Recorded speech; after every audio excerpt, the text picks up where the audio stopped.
Hello, and welcome back to another random fact. What do you know about the Angel's Glow of the Civil War? It was a weird phenomenon that occurred during the Battle of Shiloh, which was one of the bloodiest battles of the Civil War.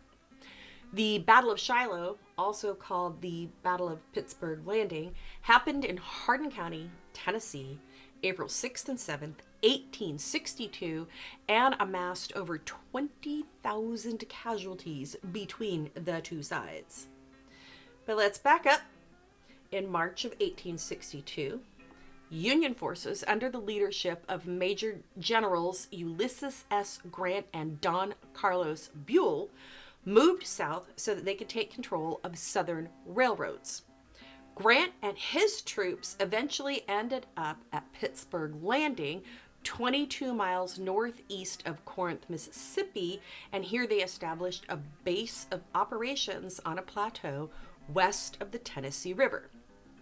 There, they waited for Buell and his troops before advancing to disrupt the Confederate railroad communications. However, General Albert Sidney Johnston of the Confederacy knew of the Union's plan and decided to advance to overtake Grant's army at Pittsburg Landing before Buell's army arrived.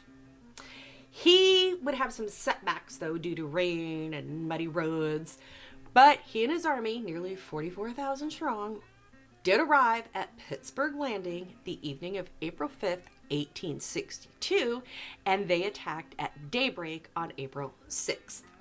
Grant and his army, nearly 40,000 men, were surprised by the attack, but rallied for a time on Shiloh Hill, the Hornet's Nest. The Confederates gained ground and forced Grant and his troops to retreat and take defensive stands at Shiloh Church. Eventually, Johnston's army became as disorganized as the Union troops and started to lose coordination. This led the Union to attack in mid-afternoon, where Johnston was then hit in the right leg by a stray bullet, and that's where he would bleed to death, leaving General P.G.T. Beauregard in command. And I don't know, I hear Beauregard, and I don't even remember what episode of Scooby-Doo it was, but Beauregard, that's how they said it. Never mind. Grant and his troops were able to hold their position until nightfall, when Buell and his troops, 20,000 strong, arrived. The fighting resumed April 7th. Union forces were then able to force the Confederates to retreat. And that night, after the fighting had stopped, there were many wounded soldiers in the middle of this muddy field where the battle had been fought. And as they were laying there waiting for rescue, some of the men noticed that their open wounds were glowing in the dark in a greenish blue color. No one knew what was causing it, and doctors of the time could not explain why those with glowing wounds survived at a higher rate than those whose wounds didn't glow. Also worthy of note, those whose wounds glowed appeared to heal much quicker, and this would lead those who survived to dub the glow the Angel's Glow.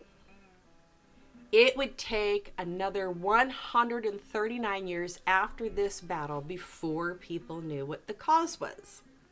It was when 17-year-old Bill Martin toured the Battle of Shiloh and learned of the Angel's Glow. He decided to do a school science project on the phenomenon with the help of his mother, a microbiologist, and a friend of his.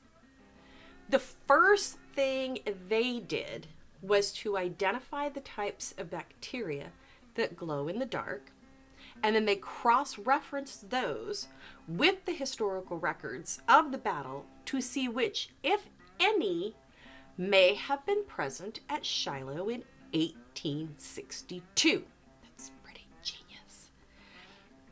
Turns out there was a bacteria which Shiloh was hospitable to due to the presence of nematodes. Nematodes are parasitic worms that burrow into the blood vessel of larvae, and they contain a bacteria called photohabdus luminescens. Big words. Big words. All those doctory words. But anyway, once these worms find a suitable host, they vomit up the bacteria, which produces a chemical that kills the host and surrounding microorganisms and produces a faint green glow. After the host has been killed, the nematodes eat the bacteria and then search for a new host. So, Martin and company found that in addition to producing the glow, the bacteria was also likely responsible for the increased survival rate, as the chemical produced by the bacteria likely consumed other bacteria or pathogens that might enter a wound. And you think 1800s and medicine from the 1800s, that's kind of impressive. Also interesting to note is that these bacteria normally can't live in the warm environment of a human body. So the three studied the conditions of the battle and came to the conclusion that since it was a cool April night near swampy terrain where the overnight temperatures by the river would have been low enough to cause hypothermia.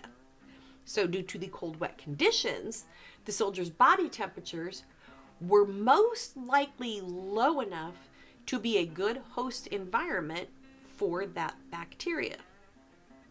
This is the angel's glow that helped save soldiers' lives the night of April 7th, 1862. And if you liked that random fact, why don't you let me know down in the comments? And while you're down there, have it, give a like, give a subscribe. Don't if you don't want to. It's cool. Thanks for watching. I'll see you in the next video. Bye.